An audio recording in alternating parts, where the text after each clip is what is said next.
The envelope was lying on the table among the other correspondence, white with the blue Fairview National Bank logo on it. I didn't notice it right away, busy sorting through my utility bills. Only after finishing my second cup of coffee did I pick up the envelope and twirl it around in my hands. Strange. I hadn't done any business with Fairview National. Opening the letter, I ran my eyes over the first few lines and felt a chill run down my spine. Dear Mrs. Tolliver, you are reminded of your late monthly mortgage payment. What followed was an amount that made me dizzy, $7,243.80. What the hell is this? I muttered as I continued to read. The letter said that I was behind on my second monthly payment on a $950,000 mortgage loan made in March. If I didn't pay the arrears within 2 weeks, the bank would be forced to begin foreclosure proceedings. My first thought was to call the bank and explain that there had been a mistake. I had never taken out a loan for such an astronomical amount. My little house on Elm Street, purchased with Harold 32 years ago, had long since been paid off. Why would I, a 67-year-old widow, take out a new loan? I dialed the Fairview National number listed in the letter, and after a long wait on the line, I finally heard the operator's voice. Hi, this is Winifred Tolliver. I received a letter about a late payment on a loan, but there's some mistake. I didn't take out any loan from your bank. Just a moment, Mrs. Tolliver. I'll check the information, the girl replied politely. While she studied the data, I looked out of the kitchen window at my small but well-kept garden. Harold had died 10 years ago, and since then I had lived alone in the house, gradually adjusting to the life of a widow. 43 years together and then nothing. No, not quite empty. I had children, Harper and Lennox, but they'd long since gone on with their own lives, not often thinking of their mother. Mrs. Tolliver? The operator's voice brought me back to reality. According to our records, on March 14th of this year, you actually took out a mortgage loan in the amount of $950,000 for a period of 30 years. The loan was for the purchase of real estate at Lakeview Terrace, number 27 in Concord. But that's impossible, I exclaimed. I've never signed any paperwork for a loan, especially not for that amount of money. We have all the documentation we need, Mrs. Tolliver, including your signature on the loan agreement, copies of your passport, social security numbers, and tax returns for the last 3 years. I felt my mouth go dry. Someone had used my information to apply for a loan for a colossal amount of money. It's fraud, I said firmly. Someone had stolen my data. In that case, you should go to the police, Mrs. Tolliver, and you should come to our head office with identification for a hearing. But I must warn you that until the situation is cleared up, the bank will hold you responsible for the loan payments. After the call, I sat down at my desk, feeling my hands shaking. Who could have done such a thing? Who had access to my documents?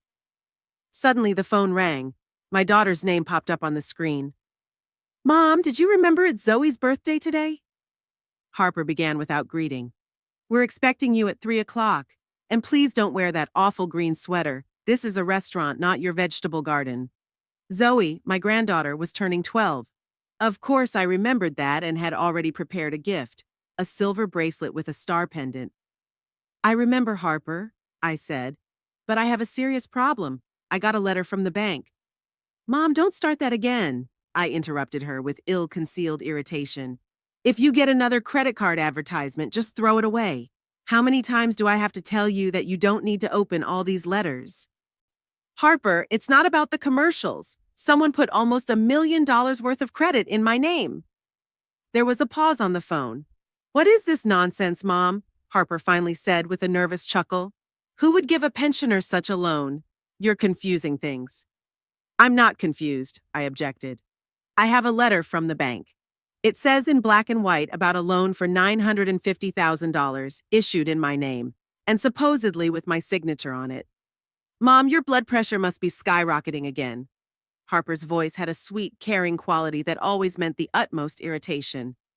Are you sure you took your pills today? Stop talking to me like I'm an old woman out of my mind. I rarely raised my voice, but I couldn't help it now. I'm sane and I know exactly what's going on. Someone stole my information and took out a loan, and I'm going to report it to the police. The police? Oh my God, Mom, are you trying to embarrass us for the whole town? Harper sounded panicked.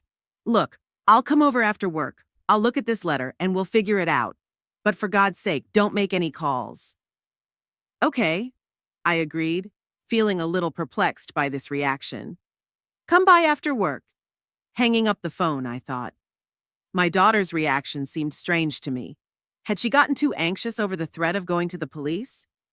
Harper was usually the first person to advise me to not make a fuss about nothing. To distract myself from my anxious thoughts, I decided to get ready for my granddaughter's party. I took out of my closet a dark blue dress, which I wore only on special occasions, and began to iron it. My thoughts kept returning to the mysterious loan. At 3 o'clock in the afternoon, I was at the Golden Lily restaurant, a pretentious establishment with exorbitant prices and tiny portions. Lennox, my son, was already there with his wife Deirdre and their teenage children, 15-year-old Nolan and 14-year-old Marilyn. Lennox worked as a customs broker and always emphasized his status with expensive watches and suits. Mom, you didn't comb your hair properly again, he said instead of greeting me as I approached the table. Your hair is sticking out over your left ear. Hello, Lennox. I ignored his remark. Hello, Deirdre. Hi, guys. The teens mumbled something in response, still on their phones. Deirdre nodded with a polite smile that didn't reach her eyes. Where's Harper? I asked, sitting down in the offered chair. Delayed at work, Lennox replied. Some problems with the Ward family. You know how responsible she is for her duties as an inspector. Harper worked in social services, dealing with dysfunctional families. She always said her job was to rescue children from incompetent parents.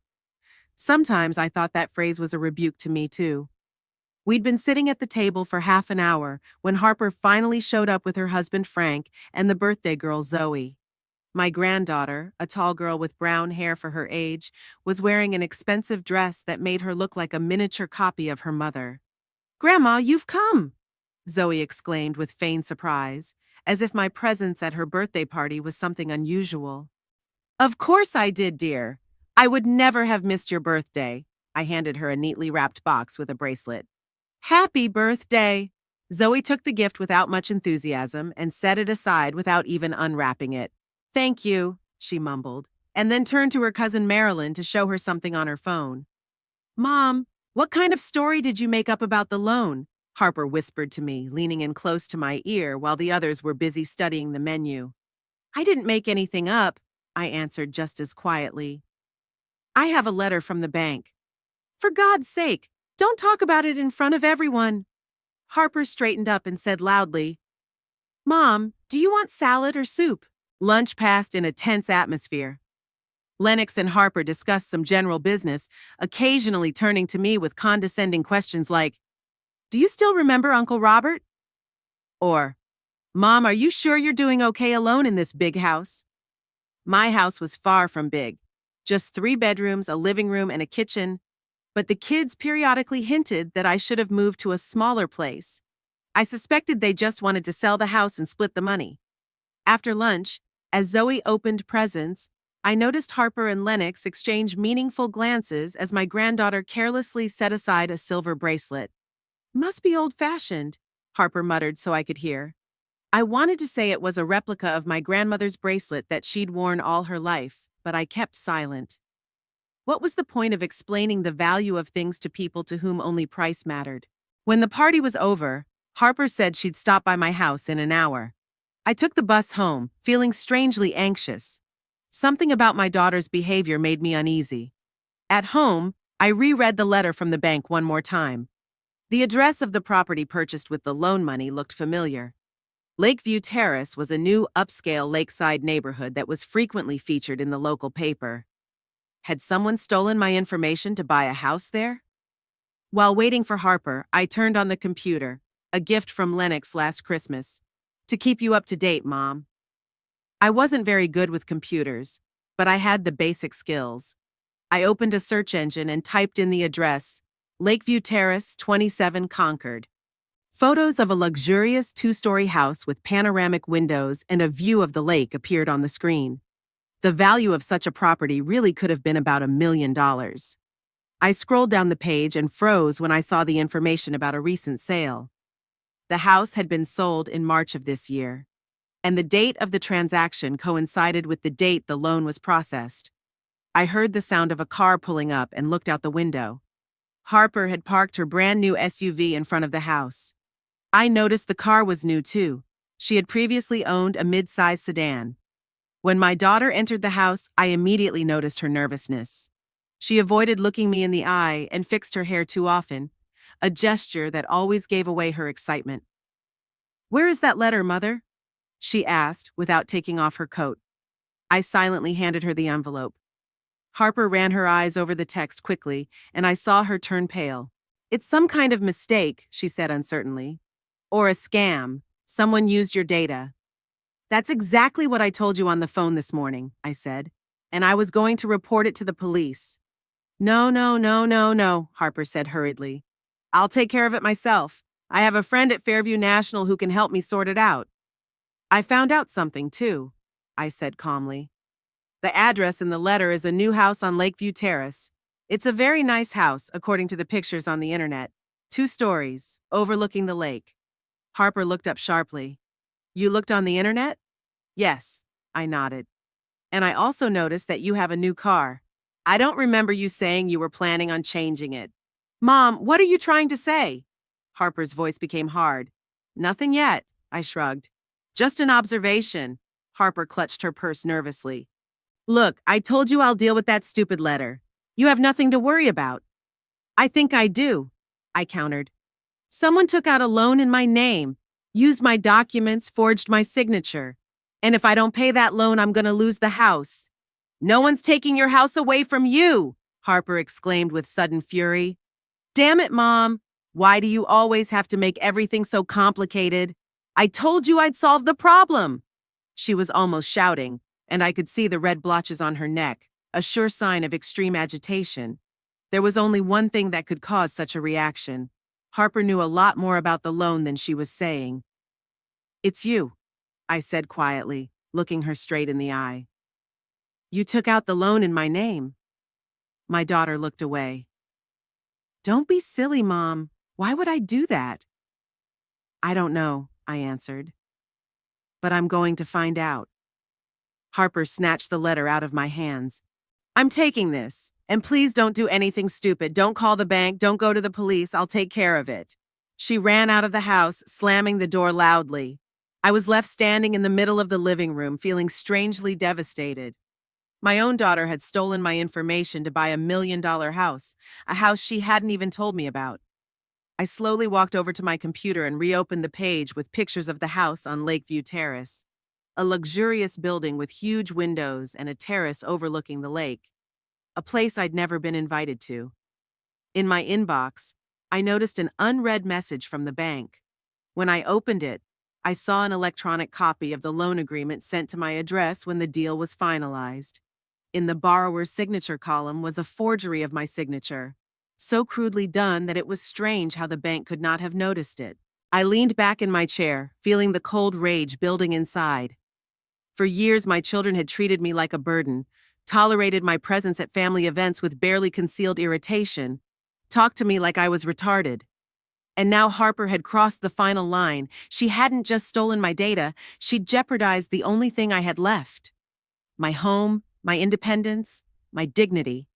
I pulled my notebook out of my desk drawer and started flipping through it, looking for the right number. I needed a lawyer, but not the kind Lennox would recommend. I needed someone who would take my side against my own children. Attorney Rowan Jett's office was in an old brick building in the business section of Concord. I found her contacts in the city directory, where she modestly advertised herself as a specialist in elder law defense and financial abuse. Exactly what I needed. I called first thing in the morning, and the secretary, to my surprise, made an appointment for the same day, at 14 hours and 30 minutes. Apparently, the lawyer's schedule wasn't too tight. Getting off the bus, I stood in front of the entrance for a while, gathering my wits. The word lawyer had always sounded intimidating to me. I'd only had to go to a lawyer twice in my life, when Harold and I had bought a house and when we'd drawn up his will. In both cases, it was Harold's acquaintances, and he handled all the negotiations himself. "I can handle it," I said to myself and pushed open the heavy door. The reception area was small but cozy. Behind the desk sat a young woman with a short haircut and thick-rimmed glasses. "Mrs. Tolliver?" she asked when she saw me. "Mrs. Jett is expecting you. Please come in." The lawyer's office looked unexpected. Instead of a stiff, formal interior, I saw a bright room with large windows and potted plants. Behind a wide desk sat a woman in her 60s with close-cropped gray hair and a bright blue suit. "Hello, Mrs. Tolliver?" She stood up and extended her hand to me. "Rowan Jett, please have a seat." Her handshake was firm, like someone accustomed to showing confidence. I sat down in the chair she offered me. "Tell me what brings you to me," Rowan said, pulling out a notebook. I took a deep breath and started with the letter from the bank. I told her about the call to the bank, Harper's reaction, how I'd found the pictures of the house on the internet, and the last conversation I'd had with my daughter. My voice was shaky, but I tried to keep it to the point without getting emotional. Rowan listened attentively, occasionally asking clarifying questions. When I finished, she leaned back in her chair and tapped her pen thoughtfully on the table. "What you've described, Mrs. Tolliver, is a classic case of identity theft, aggravated by the fact that the perpetrator is a family member. Unfortunately, it's not uncommon, especially in the elderly." "Do you think my daughter really did it?" I asked, still hoping for some other explanation. "What do you think?" Rowan looked at me carefully. I sighed. "I think I do. The new car, the nervousness at talking about the loan, trying to keep me quiet. But I find it hard to believe Harper could do that. She's always been ambitious and a little arrogant, but to go on a crime?" "People change," Rowan said, "and not always for the better. Tell me, has your daughter shown signs of, shall we say, disrespect for your personal and financial independence?" I wondered. There have been many instances over the years when my children have tried to control my decisions, especially those related to money. After Harold, my husband, died, Lennox insisted that I give him power of attorney to manage my accounts, I said.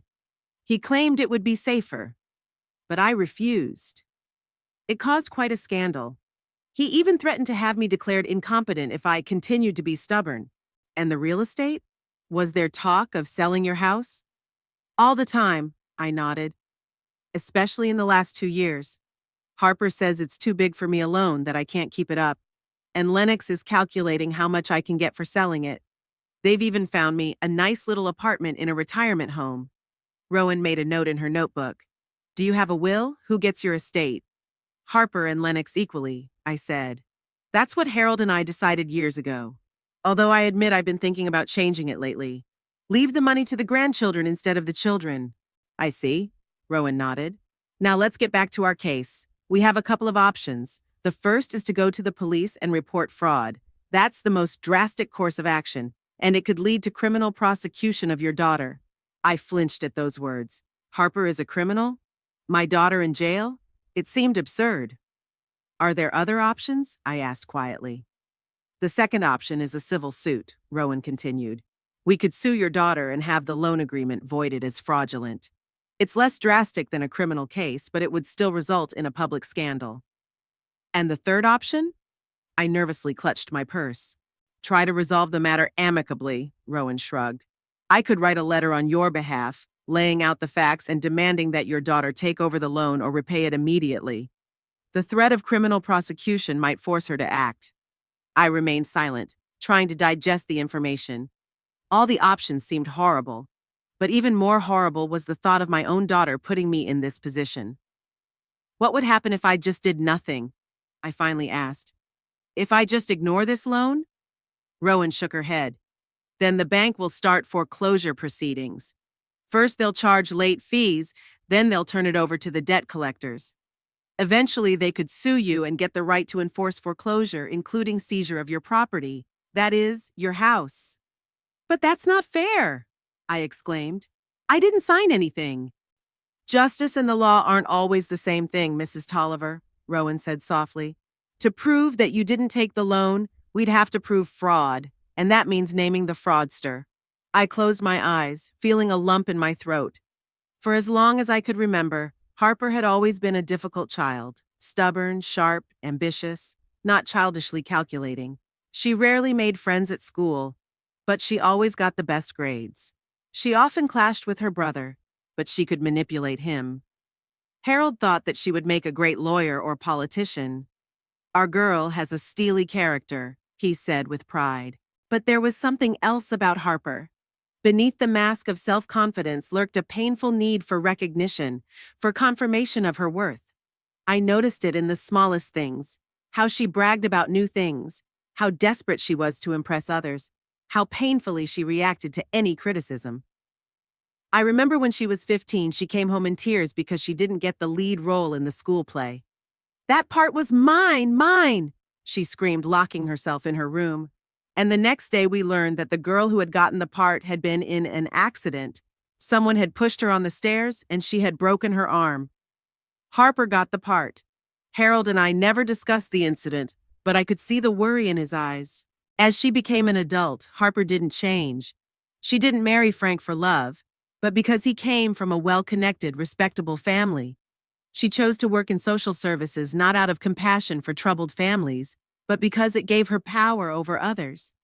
And I knew she was always jealous of those who lived in upscale neighborhoods, drove expensive cars, vacationed in exotic countries. "Mrs. Tolliver?" Rowan's voice brought me back to reality. "Do you need some time to think?" "Yes, I suppose I do," I nodded. "It's too big a decision to make right away." "I understand." Rowan handed me a business card. "Call me when you've decided how to proceed. But don't take too long. Time is working against us." I got up to leave, but stopped at the door. "Ms. Jett, what would you do if you were me?" Rowan hesitated. "I can't give such advice, Mrs. Tolliver. Each person must decide for himself what is more important to him, family ties or justice." "And if there is no choice?" I asked quietly. "If family ties are already broken?" "Then there is only justice," Rowan replied simply, "and self-respect." I left the office with a heavy heart. It was drizzling outside, and I opened the umbrella I always carried with me, an old habit my children made fun of. "Grandma the Weatherman," Zoe called me. "Mom, there are weather apps now," Harper sighed. Walking slowly to the bus stop, I thought about Rowan's words. Family ties are justice, but aren't true family ties based on mutual respect? Can there be a real family where some members cheat and take advantage of others? The bus was late, and I sat down on a bench. People hurried past, sheltering from the rain, indifferent to other people's problems. And my mind was spinning with memories. Here was Harper, a little girl with pigtails, running toward me with a drawing. "Mommy, look, it's you!" In the drawing is the angular figure of a woman with a huge smile. Here she is, a teenager, rolling her eyes as I try to hug her in front of the school. "Mom, you're embarrassing me." Here she is, a college graduate, proudly showing off her diploma. And I see in her eyes, "Look, I've accomplished everything on my own." Although that's not true. Harold and I worked double shifts to pay for her education. And then everything changed. After Zoe was born, Harper became even more distant. Her infrequent visits became a formality. Her conversations became an enumeration of my shortcomings. "Mom, you should watch your appearance." "Mom, your house looks old-fashioned." "Mom, you talk about the past too much." When Harold died, Harper organized the funeral without asking my opinion on anything. Picked out a casket, flowers, even a dress for me. "You're in no position to make decisions right now, Mom," she said in a tone that tolerated no objection. And after the funeral, she and Lennox started sharing Harold's things as if I didn't exist. His stamp collection, which he'd collected all his life, Lennox had taken for himself without even asking me. "It'll just gather dust at your place, Mom." I became a burden to them, a problem to be solved. An old woman who could only be expected to cause trouble. They stopped seeing me as a person. They probably never did. The bus pulled up and I walked up the steps, struggling to hold my wet umbrella. A young woman gave me a seat, and I nodded gratefully. A small gesture of courtesy from a stranger, more than I'd received from my own children in recent years. At home, the first thing I did was pull out my phone and dial the number of the only person I could trust, Audrey Flint, a friend of mine from my days at the post office. Audrey was 5 years older than me, but she had more energy than people half her age. When she was widowed almost at the same time as me, she didn't get depressed but did volunteer work at an animal shelter and even started learning Spanish for general development. Winnie, she answered after the third ring. Is something wrong? You don't usually call in the middle of the day. I briefly told her about the loan situation and the visit to the lawyer. What a snake! Audrey exclaimed when I was done. After all you and Harold have done for her, Winnie, you should sue her. No, the police. Make her answer to the full extent of the law. I don't know, Audrey, I sighed. She's my daughter. How can I send her to jail? How can she steal from her own mother? Audrey countered. Winnie, listen to me. I know you love your children. All mothers love their children, even the most ungrateful ones. But sometimes love means letting them face the consequences of their actions. If Harper gets away with this scam, what will she pull next time? Her words made sense, but I still had a hard time accepting the thought of filing against my own daughter. I'll think about it, I said. I need some time. Just not too much, Audrey warned. Those bankers won't wait forever. And remember, I'm on your side, whatever you decide. After talking to Audrey, I felt a little better. At least there was one person in the world who supported me unconditionally. I made tea and sat by the window, watching the rain intensify into a torrential downpour. The drops drummed on the glass, creating a soothing rhythm. My thoughts were slowly becoming clearer. What would Harold say if he were in this situation? My husband was a kind man, but with firm principles. Justice must be done, he often said. And also, you can't let others wipe their feet on you, even if those others are your own family. Perhaps I let my children disrespect me for too long. Perhaps it was my gentleness and accommodating nature that led Harper to take this step. She knew I'd rather keep quiet than make a scene. But not this time. Stop being the doormat that people wipe their feet on. No more being the invisible one whose opinion can be ignored. No more being the old, out-of-touch mom who is tolerated out of politeness. I picked up the phone and dialed Rowan Jett's number. Mrs. Tolliver? She answered in surprise. I didn't expect to hear from you so soon. I've made up my mind, I said firmly. I want to file a lawsuit against my daughter and a police report for fraud. Are you sure? I could hear the doubt in Rowan's voice. It's a big step. I'm absolutely sure, I replied. If I back out now, I'll never respect myself again, and my children will never respect me again. All right, Rowan said after a pause. Come back tomorrow morning at 10 o'clock. We'll prepare the necessary paperwork. As I hung up the phone, I felt strangely relieved. For the first time in years, I'd made a decision with myself in mind, not what the kids would say. It was frightening and liberating at the same time. The phone rang again. Lennox's name popped up on the screen. Mom, are you out of your mind? He started without greeting. Harper just called me hysterical. She said you're threatening to sue her over some bullshit letter from the bank. It wasn't nothing, Lennox, I said calmly. Your sister made a loan in my name without my knowledge. That's called fraud. Oh, come on, Mom, snorted my son. What a big deal. So she took out a loan. She's paying it off. What do you care? The difference is that it's illegal, I said. And if she stops paying, I'm the one in trouble. She's not going to stop paying. Lennox raised his voice. Damn it, Mom. Have you always been such a pain in the ass? Always making everything so complicated. Did you know? I asked you straight out. Did you know Harper was using my papers? Lennox hesitated for a second. I didn't go into detail. She said you had a deal. We didn't have a deal. I cut him off. She stole my data. And if you knew about it and didn't stop her, then you're an accessory. An accessory? Lennox laughed, but nervously. Mom, you've been watching too many crime shows. No one thinks it's a crime. It's just, a family arrangement. No, Lennox, it is a crime, I said firmly. And I intend to get justice. For God's sake, Mom! There was impatience in my son's voice. What justice? You want to put your own daughter in jail? Disgrace the whole family? What are you thinking?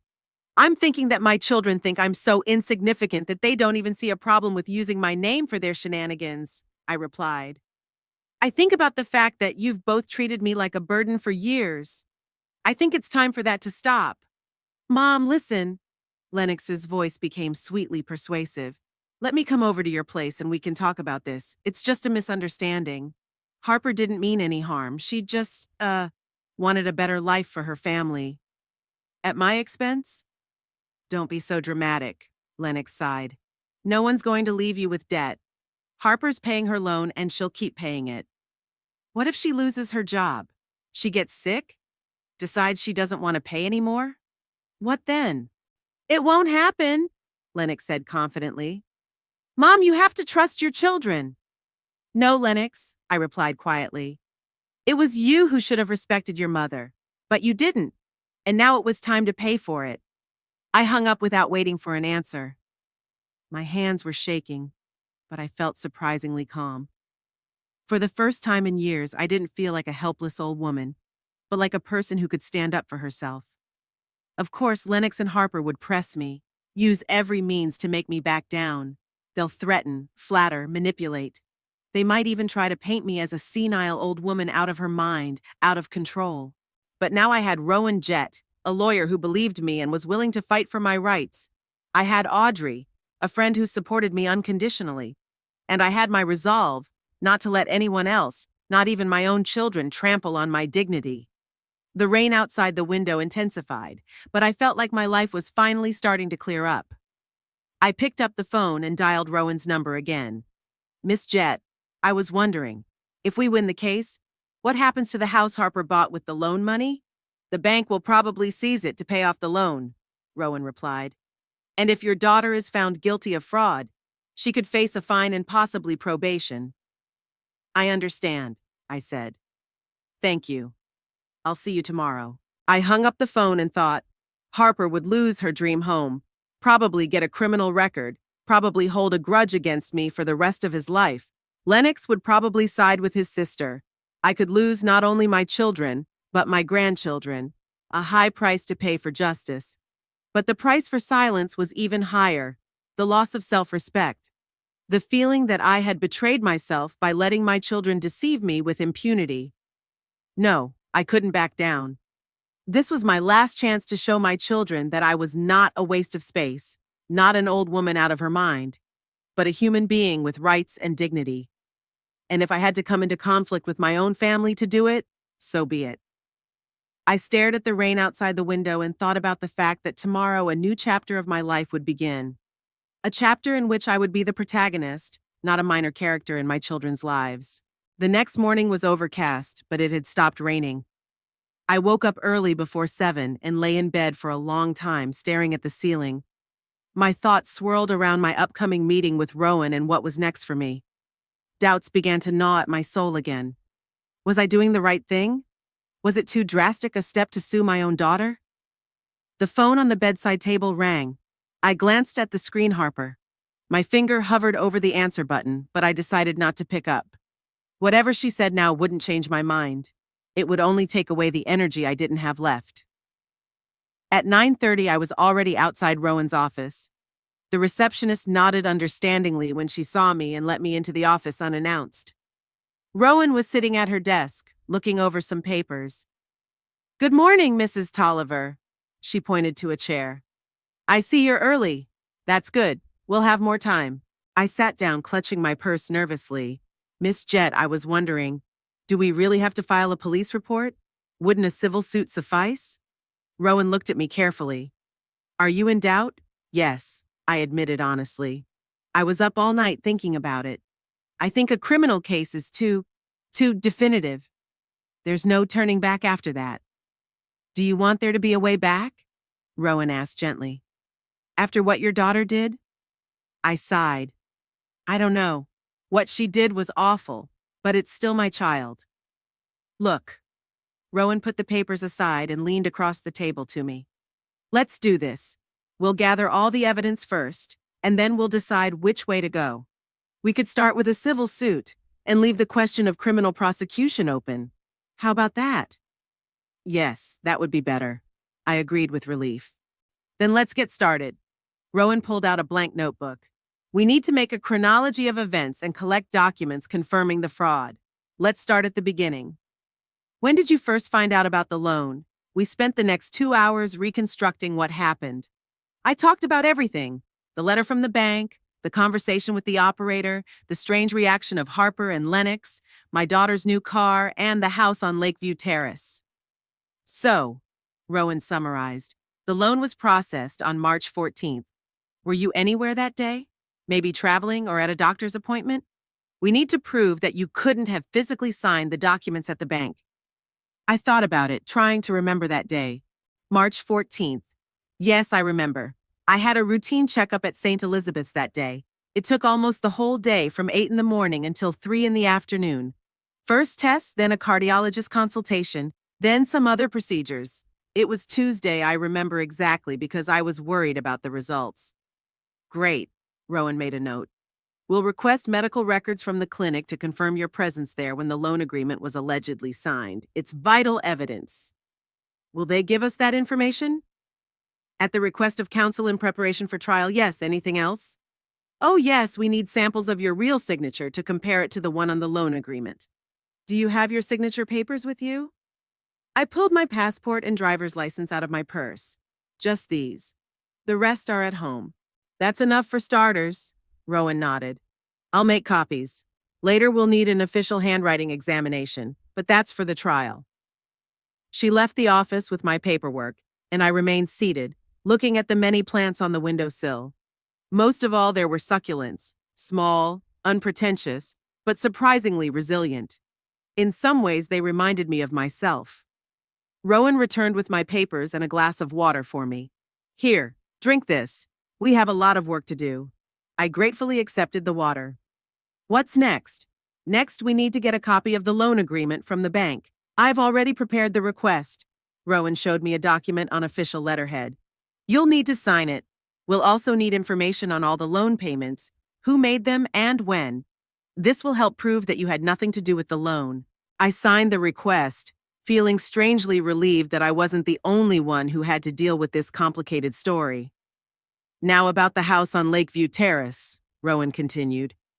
You said you found information about it on the internet, but we need the official real estate records. Who is it registered to? Who's the buyer on the purchase agreement? I'll file a request, but it'll take some time. How long? I asked. 5 to 7 days. Bureaucracy, Rowan shrugged. But there's a way to speed things up. I know a realtor who has access to the real estate database. He can give us preliminary information informally. I'll contact him today. What about the bank? I asked. How could they make such a large loan without checking everything thoroughly? That's a good question, Rowan nodded. Banks are obliged to conduct strict checks on the borrower's identity. But if the scammer had all your documents, including your social security number and tax returns, plus a well-forged signature, plus, if the application was submitted by someone you know well who could answer personal questions about you, banks make mistakes too. Or turn a blind eye if it's a good deal, I said. And that's possible, Rowan agreed. In any case, we'll be sure to find out if there were any irregularities in the loan. The next few days passed in anxious anticipation. Rowan was busy gathering evidence, and I tried to live a normal life, though it wasn't easy. The kids didn't call, neither Harper nor Lennox. Apparently, they decided to give me time to come to my senses. On the 4th day, Rowan called and asked me to come to her office. I have some news, she said as I entered her office. A realtor I know provided information on a house on Lakeview Terrace. Guess who it's registered to? Harper? I guessed. Not exactly. Rowan handed me a printout. It's registered to Caldwell Holdings, LLC. It's a limited liability company set up by your son-in-law, Frank Caldwell, 2 months ago, shortly before he bought the house. I frowned. Why go to all that trouble? Why not register the house directly to yourself? To hide the real owner, Rowan explained. It's a common practice when people want to hide something. In this case, I think your daughter and her husband wanted to hide the connection between the loan in your name and the purchase of the house. If the house was deeded directly to Harper, it would be too obvious where the money went. But they live in the house, right? How do they explain that? Officially, they rent the house from Caldwell Holdings. At least that's what my source said. The rent is $1,000 a month, which is well below market price for a house like this. I shook my head, amazed at my daughter's cunning. I didn't realize she was capable of such machinations. That's not all, Rowan continued. I got a copy of the loan agreement from the bank. Look at the signature. She held it out to me. There was a scrawl in the borrower's signature column that looked remotely like my signature. It doesn't even look like that, I exclaimed. How could the bank accept such an obvious forgery? Because someone at the bank helped your daughter. Rowan tapped her finger on the document. Note the name of the loan officer who processed the transaction. Tyler Pratt. Does that name ring a bell? I hesitated. No, I don't remember it. What about your daughter? I don't know. Wait a minute. I remembered the conversation at Zoe's birthday party. Lennox had mentioned someone named Tyler, someone Harper went to college with. I think they dated for a while, but I'm not sure if it's the same Tyler. It's worth checking, Rowan made a note. If the loan officer knew your daughter personally, that would explain how she managed to bypass the standard checks. Rowan pulled out another document. Here's the loan statement. 2 payments have already been made. Guess who? Harper? No, Caldwell Holdings. The money's coming out of a corporate account. Another attempt to hide the connection. I leaned back in my chair, trying to process what I was hearing. My daughter hadn't just used my documents, she'd built a whole scheme to cover up her actions. What about Lennox? I asked. Did you find out what his role was in all this? There's no direct evidence of his involvement, Rowan replied. But judging by his reaction, as you described, he was definitely aware of his sister's machinations. The question is whether he was actively helping or just turning a blind eye. At that point, Rowan's cell phone rang. She apologized and answered it. The conversation was short, but afterward the lawyer's face brightened.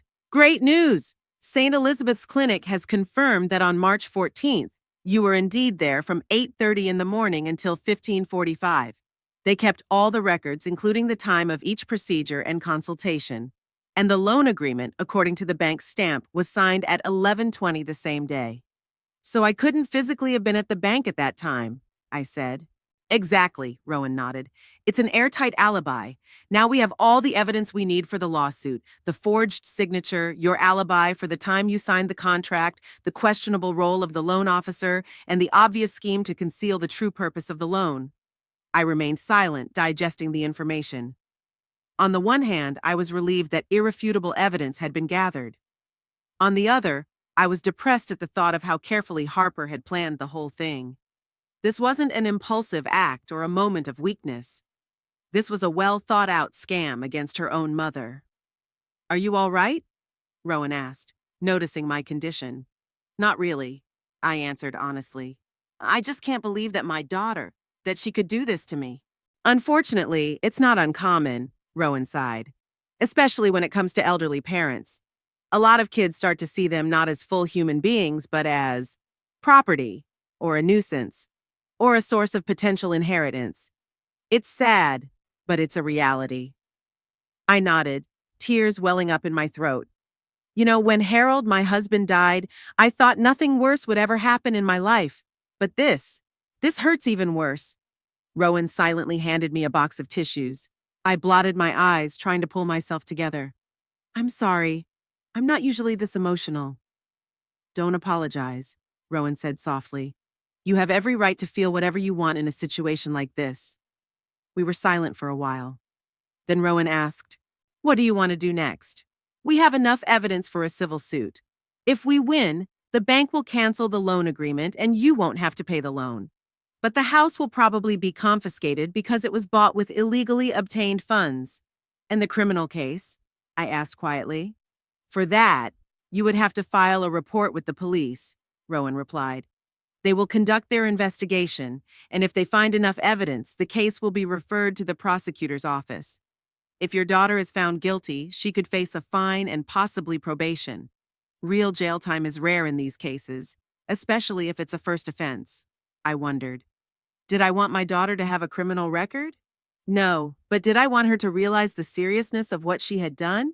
Definitely yes. Could we start with the civil suit? I asked.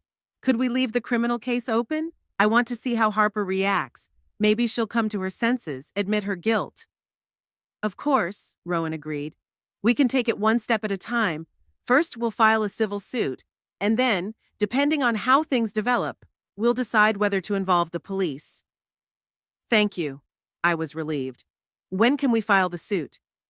I'll have the paperwork ready by the end of the week, Rowan said. We'll file the suit in Concord District Court. After that, your daughter will receive official notice of the trial. It usually takes about a month to prepare for the first hearing. A whole month? I was surprised. That long? It's the rules of court, Rowan shrugged. But the good news is that I'll be filing a motion for interim measures. If the judge grants it, the bank will suspend all claims on the loan until the trial is over. So you won't have to worry about making payments during that period. When I left Rowan's office, the sun was shining outside, a stark contrast to my inner state. I felt devastated, as if I'd been through a serious illness. On my way home, I stopped at the small cafe where I sometimes met Audrey. I wanted to be among people, to listen to ordinary conversations, to take my mind off my heavy thoughts. I ordered tea and sat watching the customers. At the next table, a young woman was having lunch with her elderly mother. They were talking animatedly about something, laughing. The daughter was carefully adjusting her mother's scarf, listening to her with sincere interest. It was an ordinary picture, which before would not have caused me any special emotions. But now I looked at them with a pang of longing. Why had things gone wrong with Harper and me? When had we lost the closeness that should be between mother and daughter?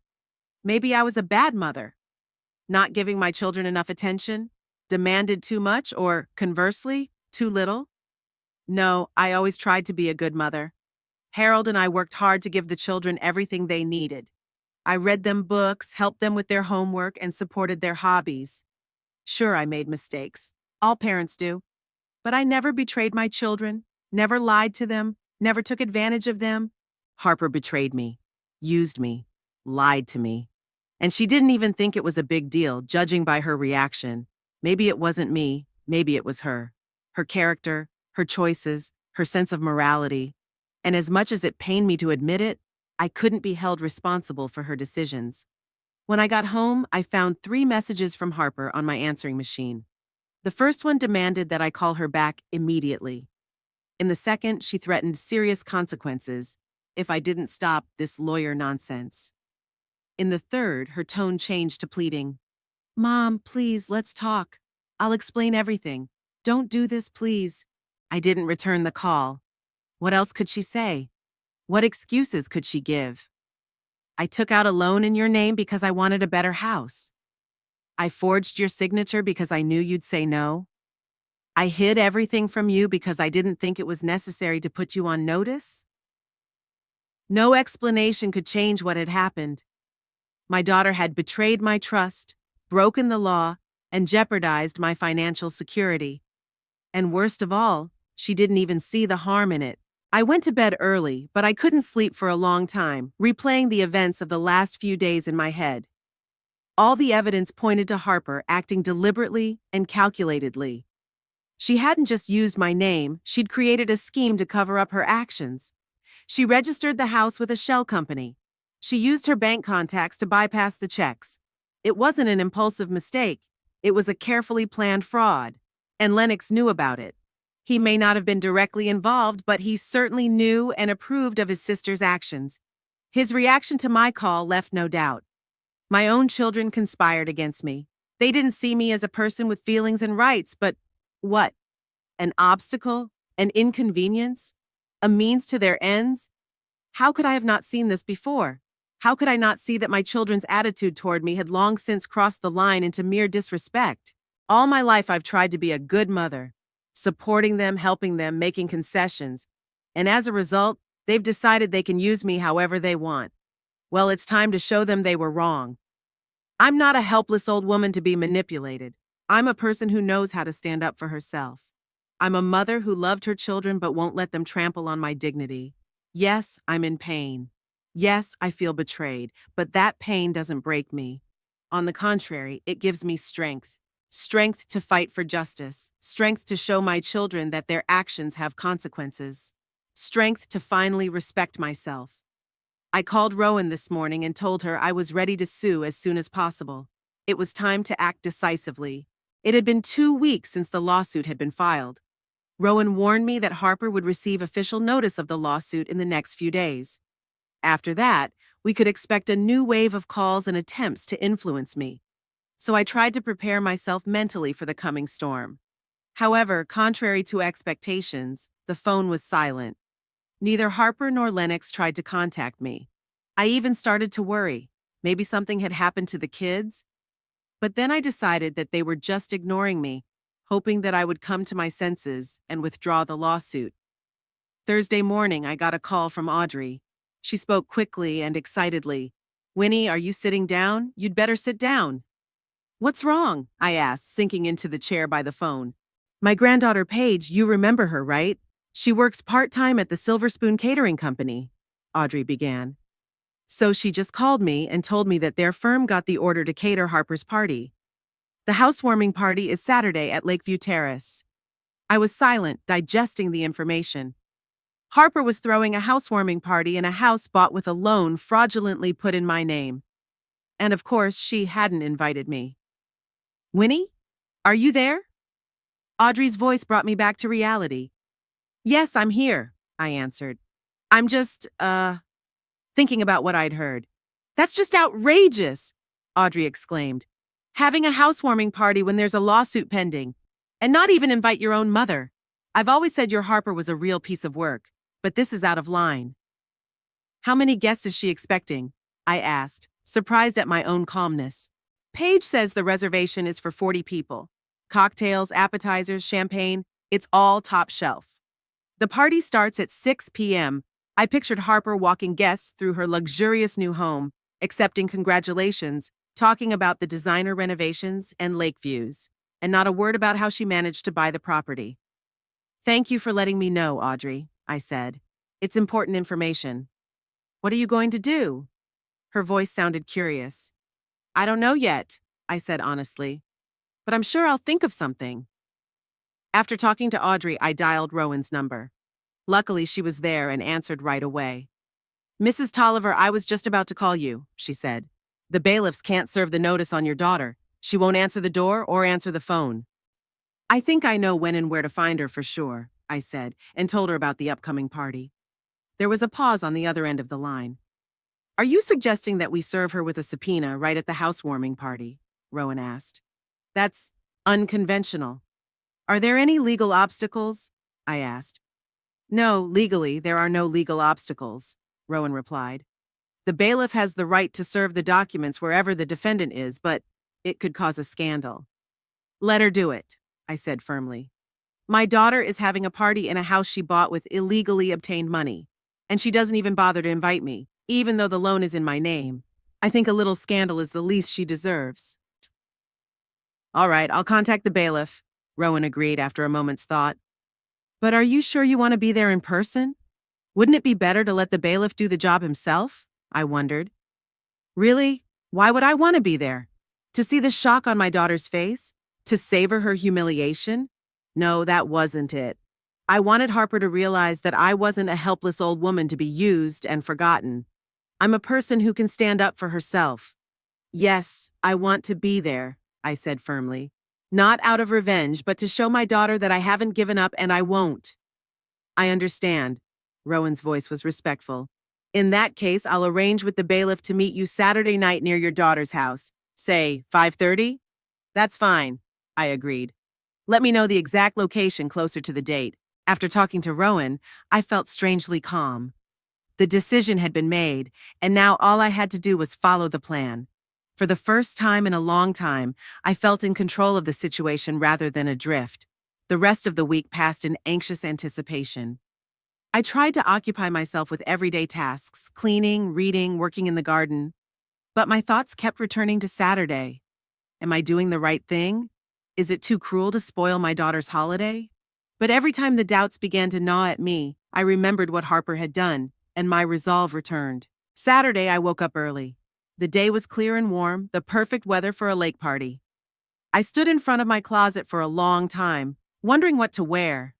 In the end, I chose a dark blue dress with a white collar, austere but elegant.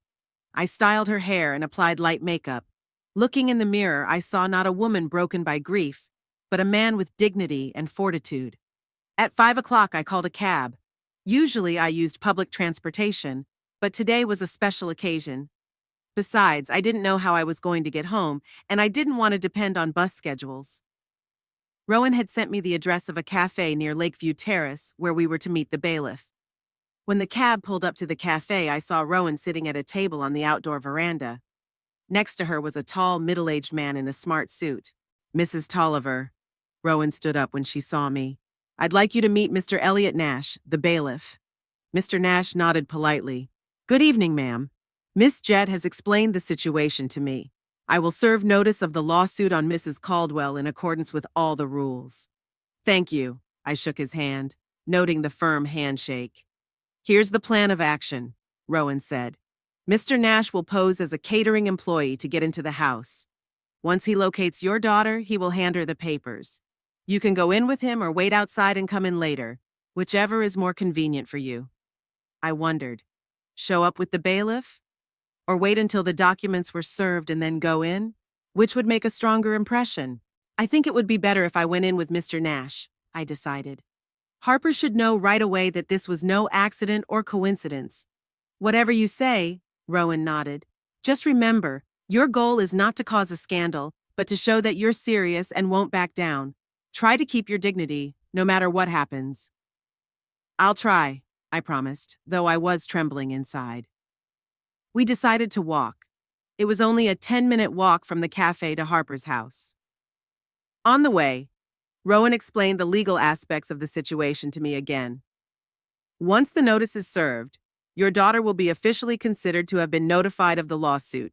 She will have 21 days to file an answer with the court.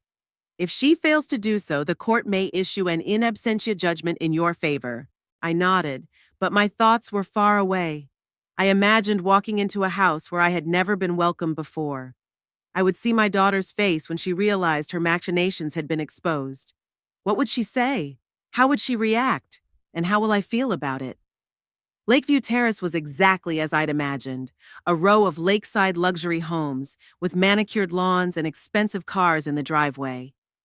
Number 27 stood out even against this background, a two-story house with panoramic windows and a large terrace overlooking the lake. Several cars were already parked outside the house, and muffled music and laughter were coming from the open windows. The party's in full swing, Mr. Nash said, adjusting his tie. Perfect timing. We walked to the front door. I could feel my heart pounding in my chest, but I tried to remain calm. Mr. Nash pressed the bell. A few seconds later, the door was opened by a young woman in a catering uniform. Are you from the Silver Spoon? She asked. We were expecting extra staff. That's right. Mr. Nash nodded confidently. I was sent to help with the service, and this lady is the quality inspector. We need to talk to the lady of the house. Sure, come on in. The girl led us inside. Mrs. Caldwell is in the living room with her guests. We entered a spacious hall with a marble floor and mirrored walls.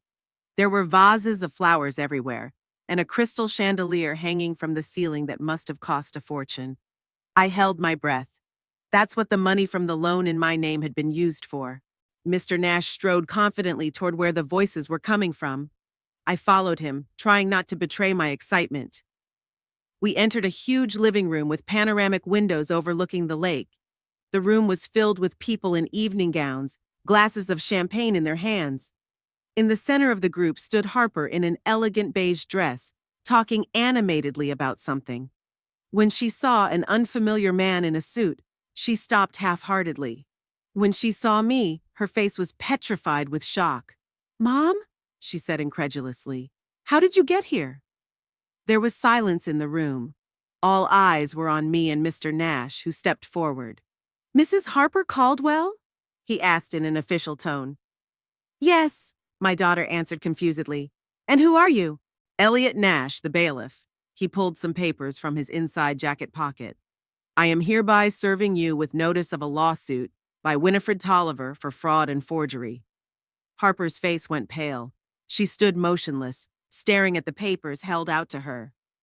What the hell is this? Exclaimed Frank, Harper's husband, stepping forward. What kind of lawsuit? The suit concerns a $950,000 mortgage loan illegally made in Mrs. Tolliver's name, Mr. Nash explained calmly. Mrs. Caldwell, please accept the papers.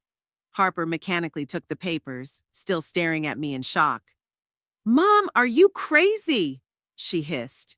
Making such a spectacle of yourself in front of everyone. No, Harper. You're crazy, I said quietly but firmly. Making a loan in my name without my knowledge.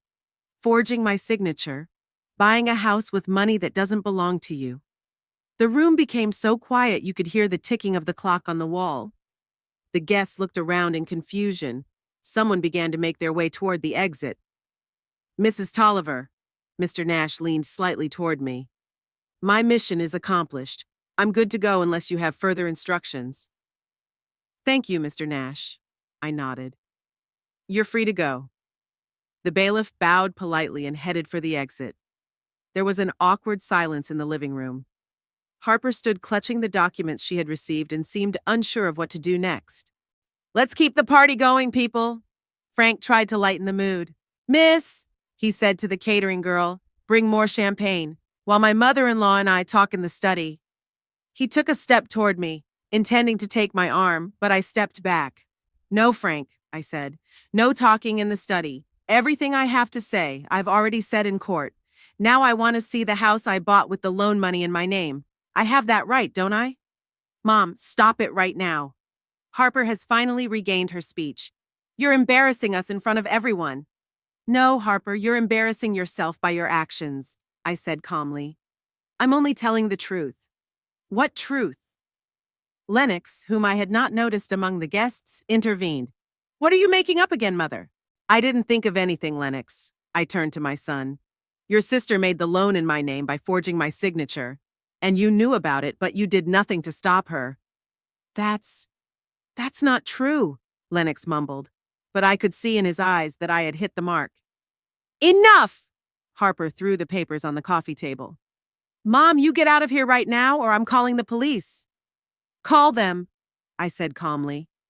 It will be interesting to explain to the officers why you throw out of the house of the person in whose name the loan for its purchase. There was a surprised whisper among the guests. Some even whistled quietly. Harper looked like she'd been punched. Ladies and gentlemen, I turned to the guests. I apologize for the scene. I didn't mean to ruin your evening, but I thought you should know that this beautiful house was purchased with fraudulent money.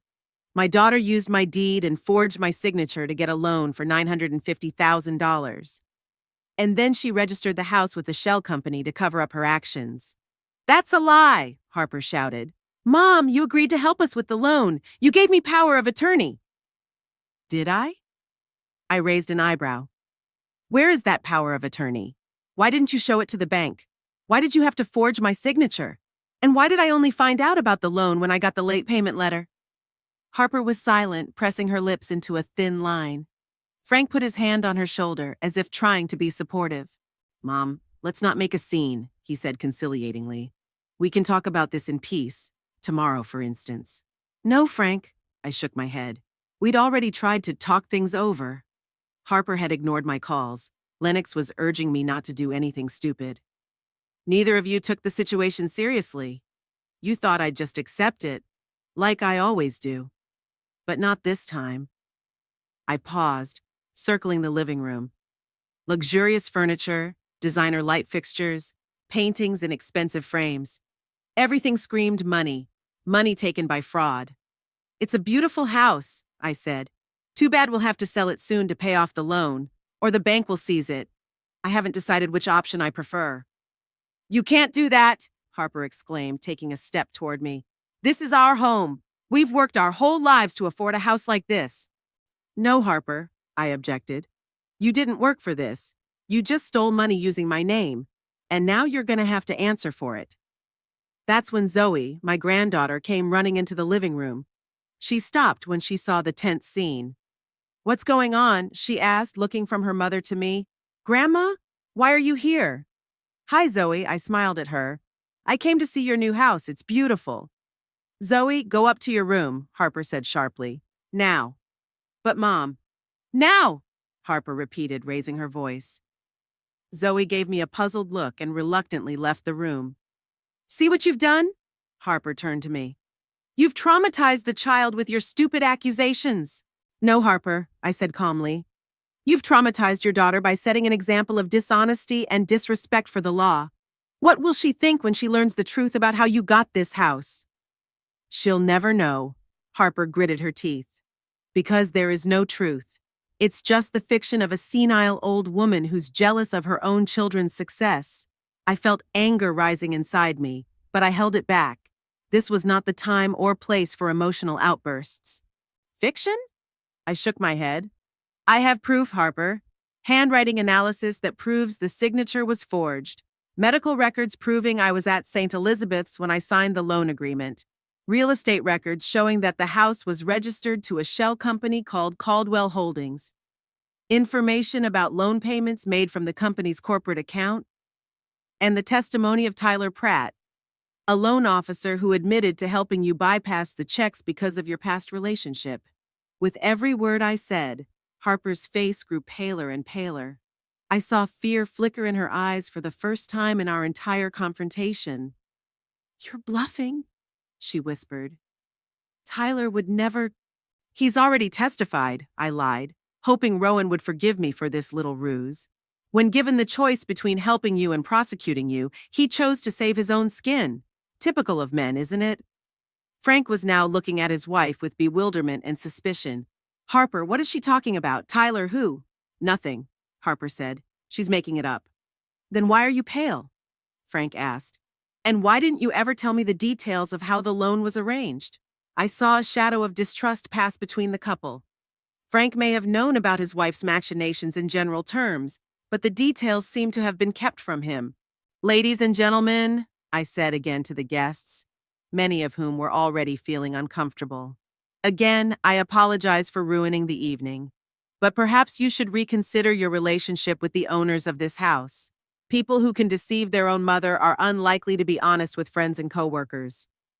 "Get out of here!" Harper shouted, losing her temper. "Get out of my house!" "Technically, it's not your house yet," I pointed out. "And it won't be when the court decides my lawsuit. But I'll leave because I've done everything I wanted to do." I turned to leave, but stopped when I saw Zoe standing in the doorway. She must have overheard our conversation, and her eyes were wide with shock. "Grandma," she whispered. "Is it true? Did Mommy take the money without your permission?" I looked at my granddaughter, not knowing what to say. I didn't want to hurt her, but I couldn't lie either. "Yes, Zoe," I said softly. "Unfortunately, it's true, but it's not your fault what your parents did."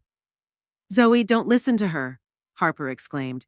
"Grandma's confused. She doesn't know what she's saying." "I understand perfectly well, Harper," I said.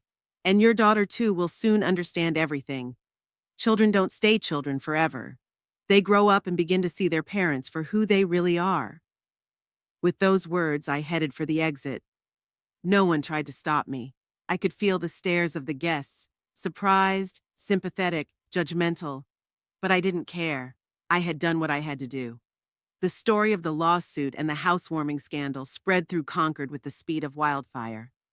In a small town where everyone knows each other, events like this can't go unnoticed.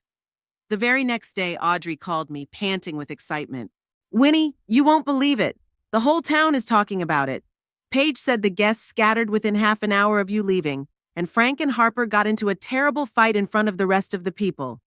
I listened to her story with conflicting feelings. On the one hand, there was the satisfaction that the truth had finally come out. On the other hand, there was the unpleasant residue of the thought that I had been the cause of my own daughter's public humiliation. She may have deserved it, but it's always hard for a mother to see her child suffer, even if that child is a grown woman who has committed a crime.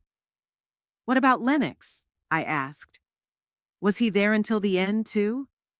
"According to Paige, he left right after you. Looked like he'd seen a ghost." The day after the housewarming scandal, the phone in my house was ringing off the hook. Neighbors, former colleagues, even people I hadn't spoken to in years called. Everyone wanted to know details, to express support, or just to gossip. I answered politely, but briefly, without going into detail.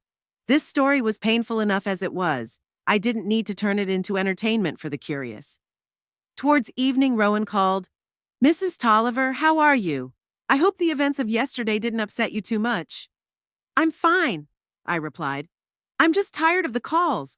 The whole town seems to be talking about our family's scandal. Unfortunately, it's unavoidable, Rowan sighed. But the good news is that after yesterday, your daughter finally received official notice of the lawsuit. Now she'll either have to answer in court or settle. You think she'll settle? I asked hesitantly. She probably would, especially if she hires a good lawyer. Any lawyer would advise her to avoid a trial given the amount of evidence against her. Rowan was right. 3 days later, Harper called me herself. Her voice sounded unusually subdued. Mom, we need to talk. Can I come over? Sure, I said, a little surprised at her tone. Harper arrived an hour later. She looked gaunt, with dark circles under her eyes. She was dressed plainly, without the usual dapper clothes, jeans, sweater, minimal makeup. When she entered the house, she paused uncertainly in the hallway, as if she didn't know where to go next. Come into the kitchen, I said. I had just made tea. We sat down at the table across from each other. Harper held the cup with both hands, as if she were warming herself against it. Mom, she began after a pause, I came to talk about the lawsuit. I guessed that, I nodded. I'm listening. I hired a lawyer, Harper said. He looked at the case file and said that, she stammered, I don't have much chance of winning. The evidence was too compelling. I remained silent, waiting for him to continue. He offered to settle, Harper continued, to avoid a trial and possible criminal prosecution. And what does that settlement include? I asked. I take over the loan, Harper said quickly.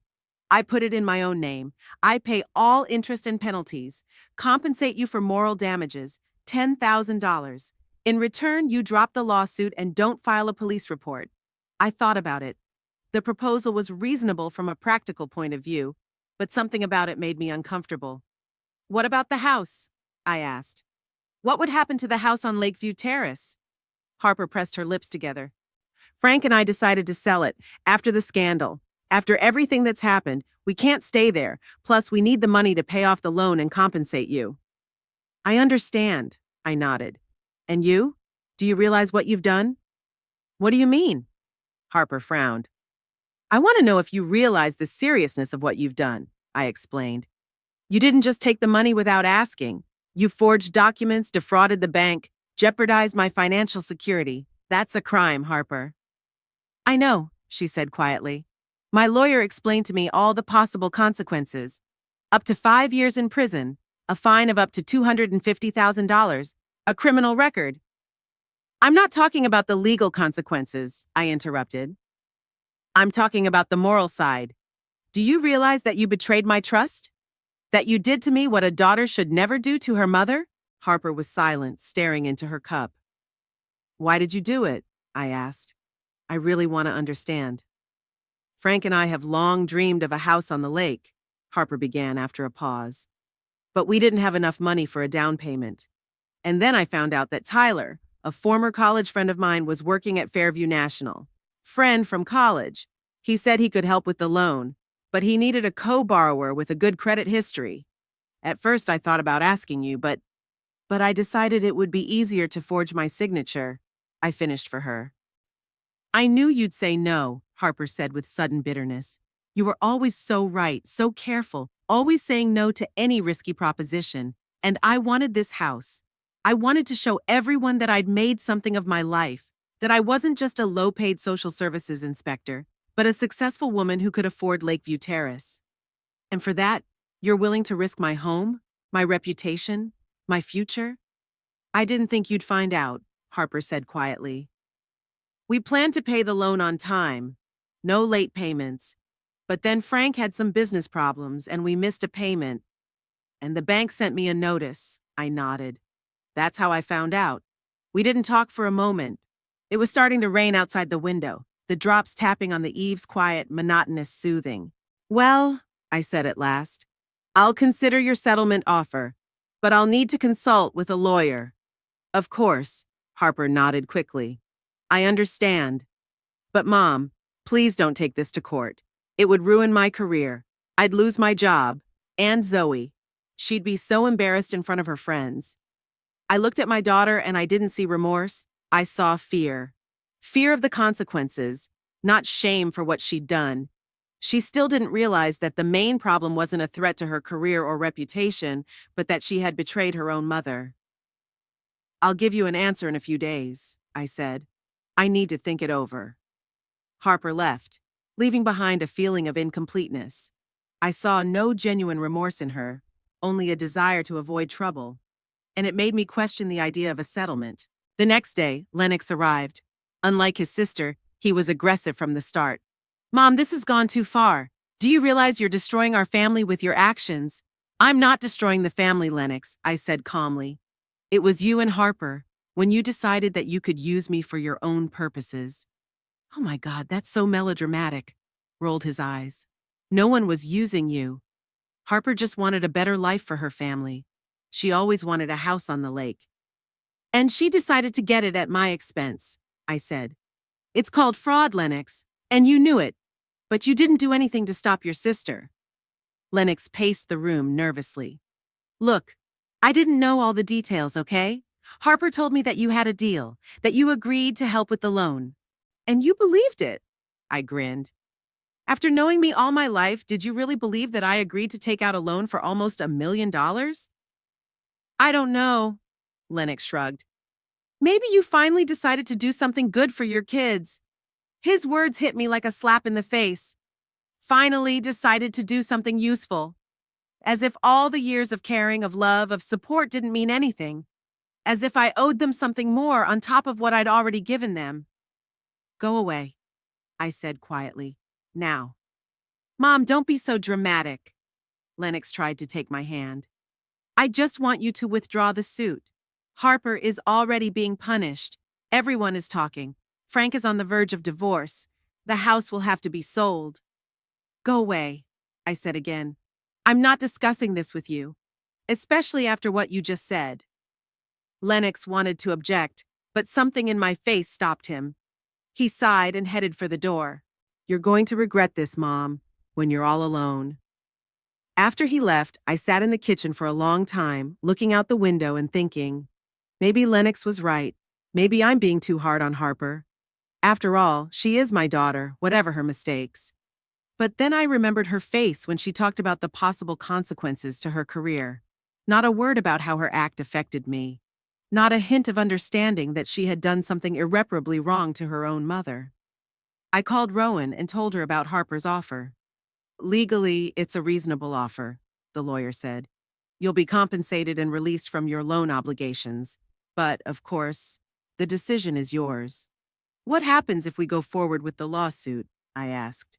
"Given the evidence, the court will almost certainly rule in your favor," Rowan replied. "The bank will be obliged to cancel the loan agreement as fraudulent.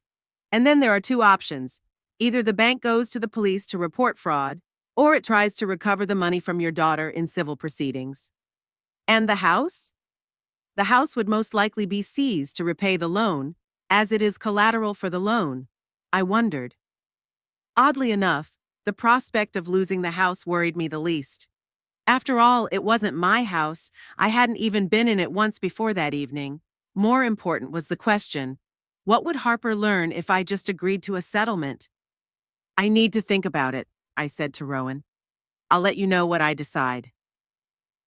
That night, I got another call from Audrey. "Winnie, have you heard the latest news? Frank's left Harper.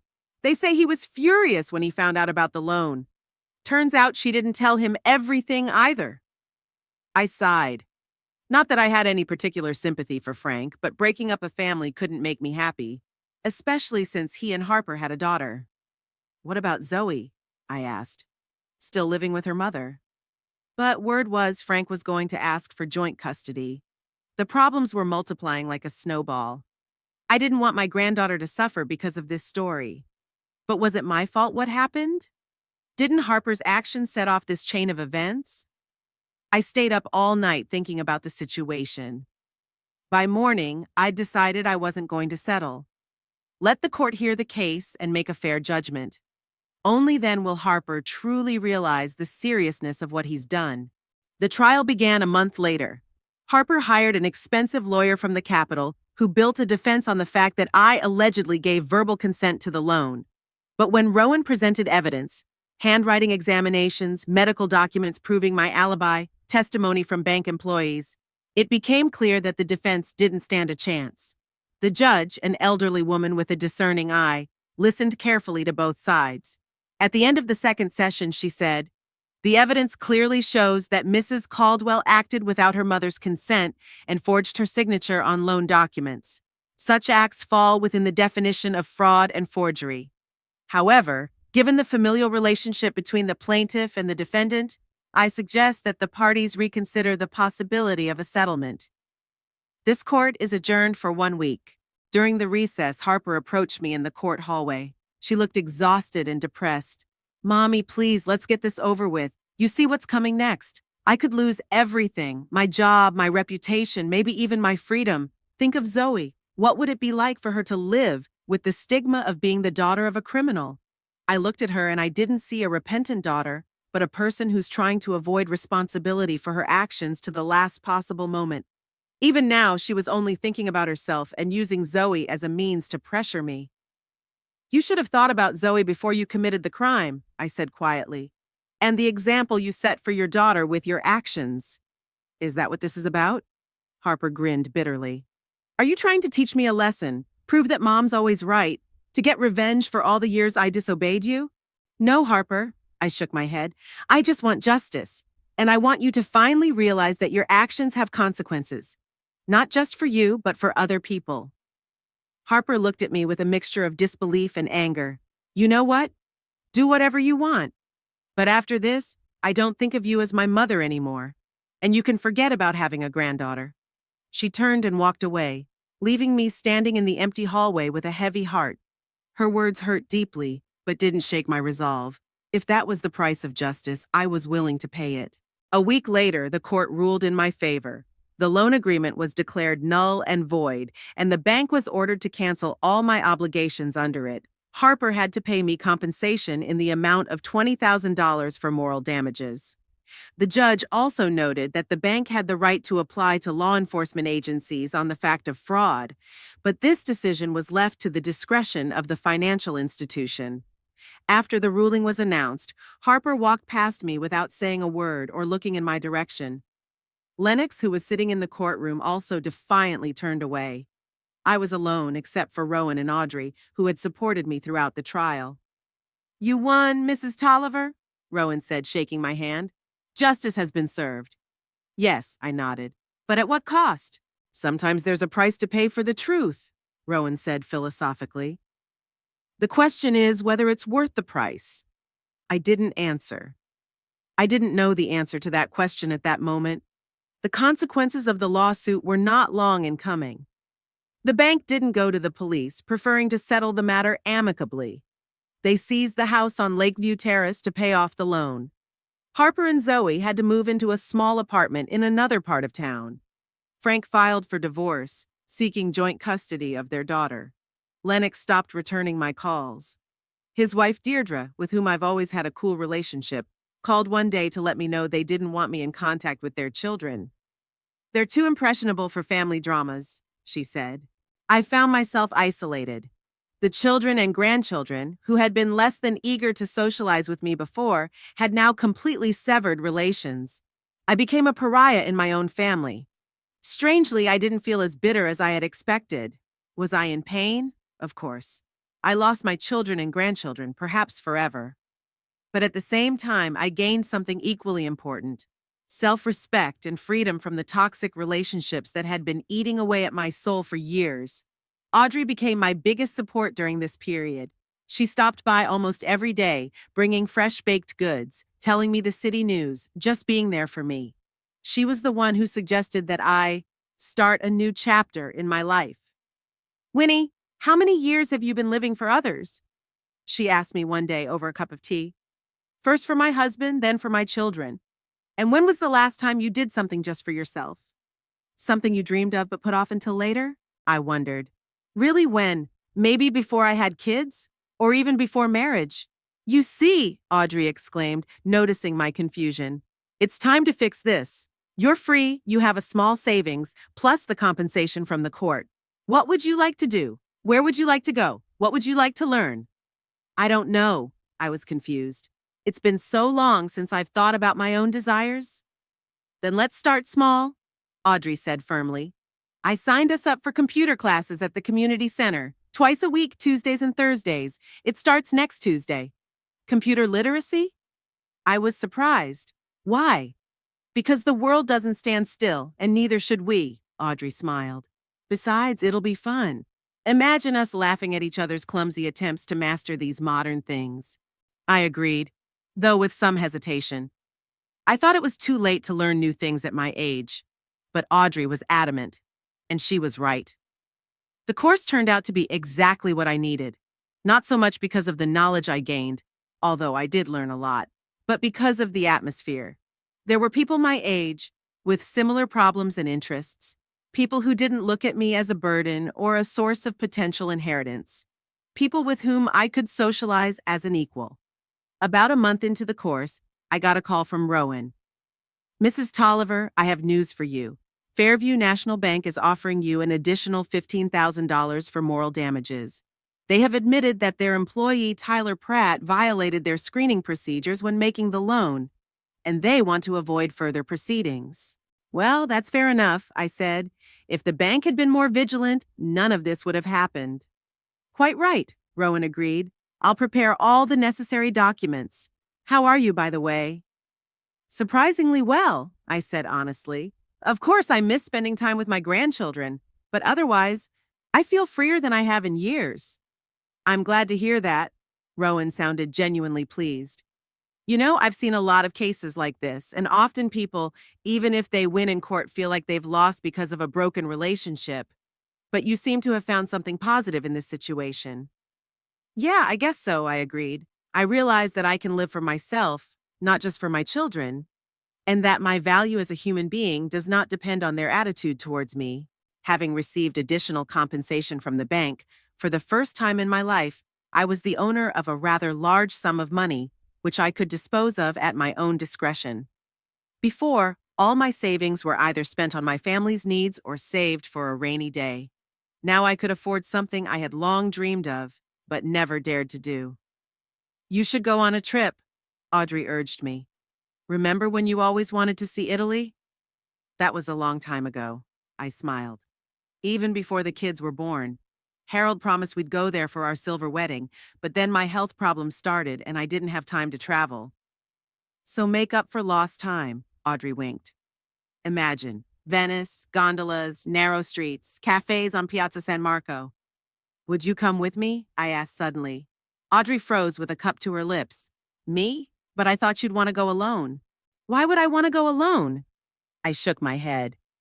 It would be more fun with two people. Besides, you've always been braver than me. If I get confused, you know exactly what to do. Audrey smiled. You know, I've never been to Europe. I've always wanted to, but I've always had children, grandchildren, and commitments. Yes, Winnie, I'll go. Good, I said.